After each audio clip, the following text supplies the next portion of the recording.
Hello, guys, this is Monica, your study partner.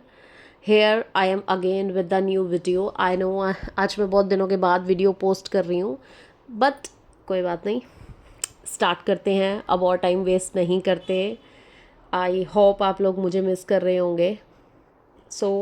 आज हम एक न्यू टॉपिक लेके आए हैं, concepts of bank and banking. सबसे पहले तो प्लीज़ मेरे चैनल को लाइक करें, शेयर करें, अपने दोस्तों के साथ शेयर करें और सब्सक्राइब करें। बेल आइकन दबाना मत भूलें ताकि आपको मेरे सारे वीडियोस के नोटिफिकेशन आते रहें।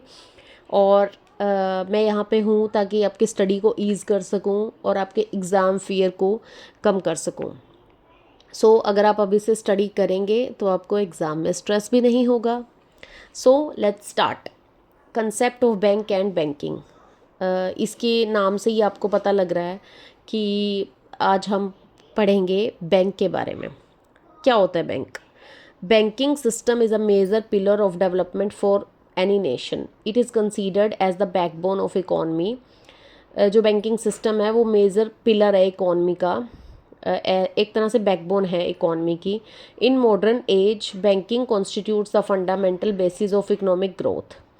The term banking is being used since long time, but there is no clarity regarding evolution of banking. जो banking है वो बहुत पुराने टाइम से यूज़ हो रही है, बट किसी को भी इसका एग्जैक्ट ओरिजिन नहीं पता.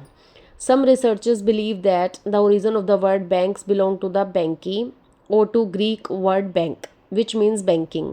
Italian money lenders were known as banki or Benegri, because they used to keep a special type of table to transact their business known as banking. जो इटालियन में इसका अलग मीनिंग है। मतलब बेसिकली क्या है, बैंक का मतलब ही है ट्रांजैक्शंस करना। उसके बाद है बिकॉज दे यूज हो गया ना, ये known as banky. Many other believes that bank originated from the German word bank meaning joint funds. एक जर्मन वर्ड से भी आया है जिसका मतलब जॉइंट फंड्स है. In simple words bank refer to an institution that deals in money. क्या है? Bank refer to an institution that deals in money. ये आपने अपने दिमाग में रखनी है बात, that bank refers to an institution that deals in money.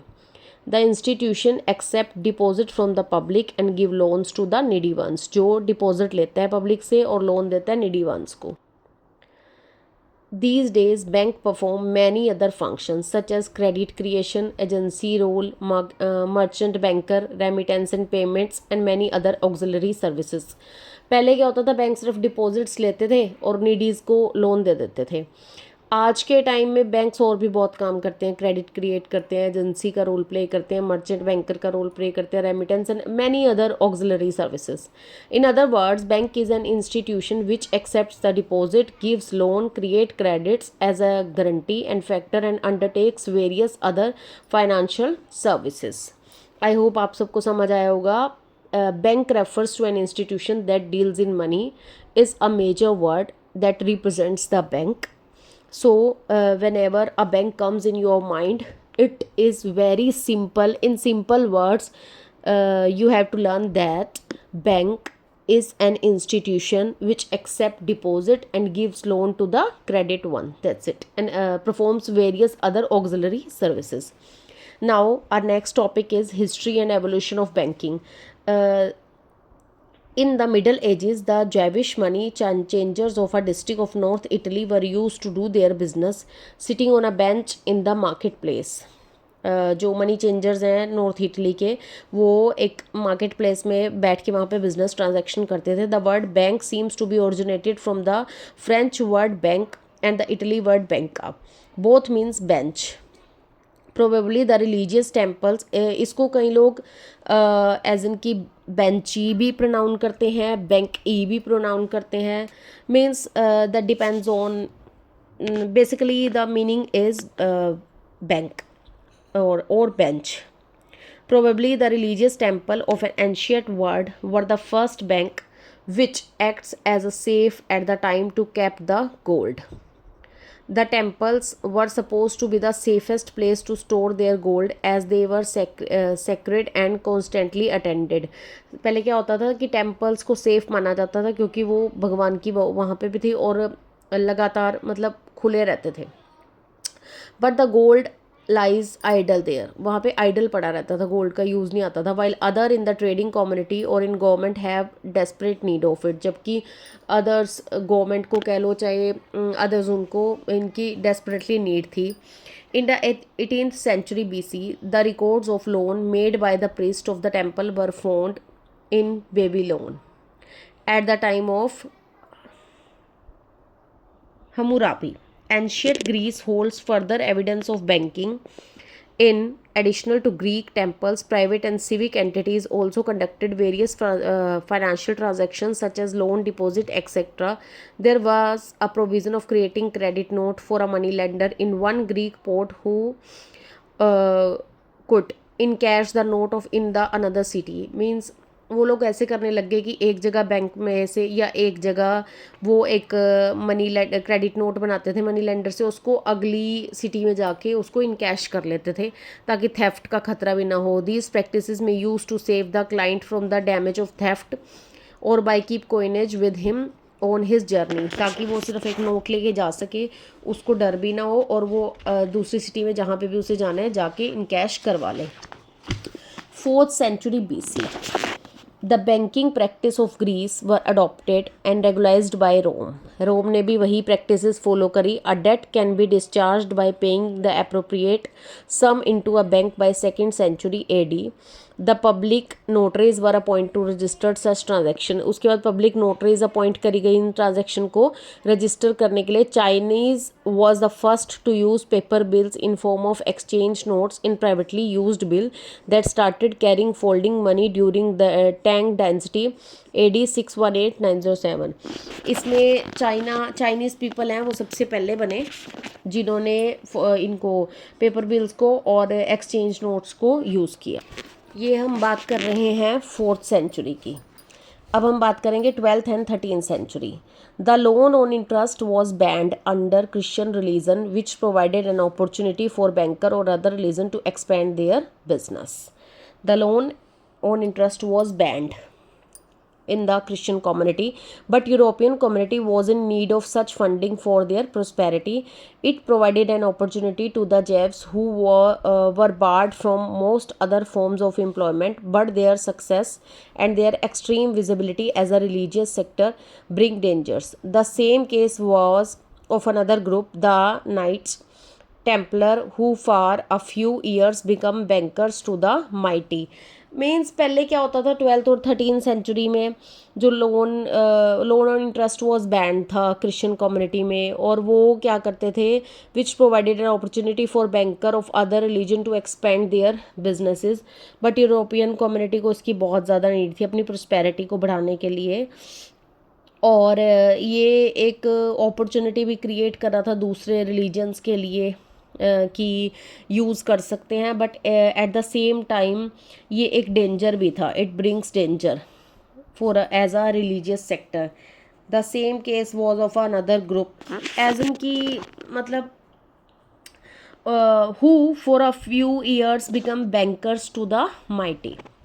13th and 14th century में क्या हुआ, Lombards replaced the Jews in their role as money lenders during the 13th century. Then then an Italian era, Lucas Pacioli introduced double entry system. Means पहले single entry था, loan भी नहीं था, और Christian community ने ban किया हुआ था लोन, और वो एक्सपेंड कर रहे थे अपना as a religious point of view भी, तो ये दूसरी कम्युनिटी के लिए डेंजर भी था 12th और 13th सेंचुरी के बीच में। फिर 13 to 14 सेंचुरी के बीच में जो ज्वेल्स की जगह इटालियन फ्रा लुकास ने इंट्रोड्यूस किया double entry system to record transaction which enhance the skill of the community. This enabled them to avoid the Christian sin of usury, as under the double entry system of accounting, interest on a loan was presented in accounts as a voluntary gift from the borrower as a reward to risk taken. इन्होंने ऊपर वाली 12th और 13th century पे interest नहीं था, इन्होंने interest introduce किया। वो कह रहे हैं कि अगर बोरोवर रिस्क लेकर के अपना पैसा, मतलब जो लेंडर है वो बोरोवर को रिस्क दे के अपना पैसा दे रहा है, तो हमें इंटरेस्ट भी प्रेजेंट करना चाहिए. That means double entry system होना चाहिए. The Bardi and the Peruzzi were the two families who have grown immensely wealthy by offering financial services in 14th century. ऐसे basically this is the history and you not need to give stress to learn this. This is my personal point of view. Just thoroughly read this so that you can easily understand the concept of banking. In 15th or 16th century, in the beginning of 15th century, the Medici was the European greatest banking uh, density, but later due to their political power they shifted from this business. But after the regime of the Lorenzo, the bank finances were in a bad condition. As a result, figures of German density took over their role as a leading bankers. मतलब पहले Europe को greatest banking density माना गया, फिर political power के कारण उसे अपना बिजनेस शिफ्ट करना पड़ा. आफ्टर दैट लोरेंजो का जो बैंक फाइनेंस है वो बैड कंडीशन में आ गया. एज रिजल्ट जो figures of German density took over the whole banking sector. Their first loan was granted to a Habsburg archduke in 1487, which they took interest in silver and copper mines in the Tyrol as security. A loan was granted to Maximilian in 1491 as a subsequent loan to him was given in 1505, which was secured by the feudal rights of two Austrian countries. This is basically history. You have to learn this if you want to write this in your exams. Next is 16th century. In 1587, Banco della Pizza di Rialto was opened in Venice. It was a state initiative. Its purpose to carry out the important function of holding merchants' funds to the safe deposits. The other object was to enable financial transaction in Venice and elsewhere to be made without the physical transfer of coin. That means physical transfer of coin को करे बिना transactions करना. It was followed by the Amsterdam in 1609, Habsburg in 1619, Nuremberg in 1621. Amsterdam in the 16th century was a major international shipping and trading center. People who had accumulated cash began deposit it with Dutch cashiers for a fee and a safe alternative by keeping their money at home. वहाँ पे अपनी cash deposit करवा देते थे, फिर without any fear वो अपने घर जाके उसको वो करवा चेंज करा लेते थे. Eventually the cashiers agreed to pay their deposits debt out of money in each account based on their deposits return order or not to do so. In the United States, check are said to have first been used in 1681. ये question अगर multiple choice question आते हैं तब आपको ये याद रखने की ज़रूरत है. Which cash strapped businessmen in Boston mortgage their land to a fund against which they could write checks. 17th और 18th century की बात आ गई है. Probably the first bank, Banco della Piazza di Rialto, was founded in Venice for keeping of money safe in deposit and by clearing of a check. In 1617, Banco Giro was established to solve problem encountered by the earlier bank opened in Venice. एक नया bank बनाया गया. The logical extension of this concept was a national bank established in some form of partnership with the state. The earliest example of the Bank of Sweden next came in establishment of the Bank of England commencing in operation in 1694 में Bank of England आया.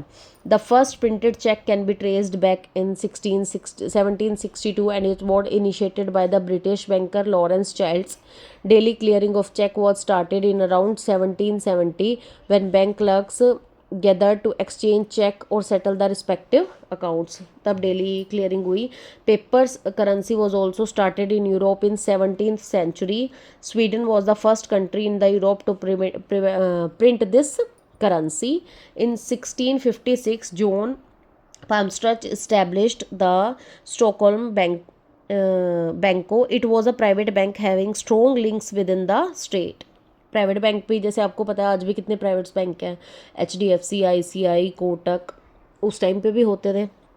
In 1661, in consultation with the government, Palmstruch issued credit notes which could be the exchange for a stated number of silver coin and presented to his bank. John Law, founder of bank, Generale in Paris in 1716 also started issuing bank notes in 1719. Basically आपको याद करने पड़ेंगे और कोई point नहीं है. But the bank became insolvent and government started decree process due to which price of currency was reduced to half. It shook the public confidence. Bankruptcy भी आती थी पहले. Later trust in paper currency was restored. उसके बाद फिर से restore किया गया पेपर करेंसी के ऊपर ट्रस्ट. इस ward issued by the national bank supported by government reserves reinstating public confidence. Britannian banned exchange of these notes with silver coins during Napoleonic Wars. The ban period was 1797 to 1821. तो काफ़ी ban period था. In 1801, ruler of German state William IX appointed as his friend Rothschilds as his court agent. In 1803, he lent 20 million francs to Danish government. This loan was the first in kind of government provided loan to another government. अब government to government भी हो गया. He then established a bank named Frankfurt Bank. His 5 sons took the charge of various branches of the bank. 1815 से 1847 तक in 1826 many of the small countries banks merged with the large bank as a result of amendment in the law. 1833 banknotes was issued by the Bank of England was a legal tender. Modern bank in England stated because of Bank Charter Act of 1844 and many other countries also set up same modernized bank. क्या बताया है मैंने आपको. सबसे पहले bank होता क्या है. It were it comes to its origin that means there are many like in France, Italian, Greek, German. After that I have to tell you about I'm telling you about the history and evolution of banks. There are many words where bank came into force of, that is bank, banka, which means bench. Encashment के लिए एक city से अलग city करने लगे. फिर 4th century में जो रेगुलाइज्ड बैंक था बस सिर्फ ट्रांजैक्शंस करते थे बिल्स यूज़ करके. फिर 12th एंड 13th सेंचुरी में इंटरेस्ट इंट्रोड्यूस था. 13th-14th सेंचुरी में इंटरेस्ट इंट्रोड्यूस किया गया. Double bench system, double entry system हुआ. इससे 2 फैमिलीज़ इमेंसली वेल्दी हुई. 15th to 16th सेंचुरी में इन्होंने और ज़्यादा बैंकों का शिफ्ट वो किया, मतलब काफ़ी बैंक्स आए. 16th सेंचुरी में फिर से चीज़ें चेंज हुई. चेक्स का इंट्रोड्यूस हुआ. 17th to 18th सेंचुरी में फिर से काफ़ी बैंक्स बने. उनके कि चेक का सिस्टम चेंज हुआ. पेपर करेंसी लॉन्च हुई 1850. फिर 1815 to 1847 में अलग से बैंक्स आए. बहुत सारे मॉडर्नाइजेशन हुई. आज आप इतना ही कीजिएगा. आप अपना ये याद करके, या आपको कुछ भी क्वेरी हो इसमें, please let me know. And मेरी नेक्स्ट वीडियो भी जल्दी आएगी. तब तक स्टे ट्यून्ड और मेरे चैनल को शेयर करें, लाइक करें और अपने दोस्तों के साथ शेयर करें, सब्सक्राइब करें, बेल आइकन दबाना मत भूलें. आपकी प्यारी मोनिका आपको दोबारा से बिना ट्यूशन के अच्छे से समझाने आ गई है. So please don't worry and thank you. Have a nice day. Please like, share and subscribe my channel and मेरे वीडियो को बहुत प्यार दीजिएगा. Thank you.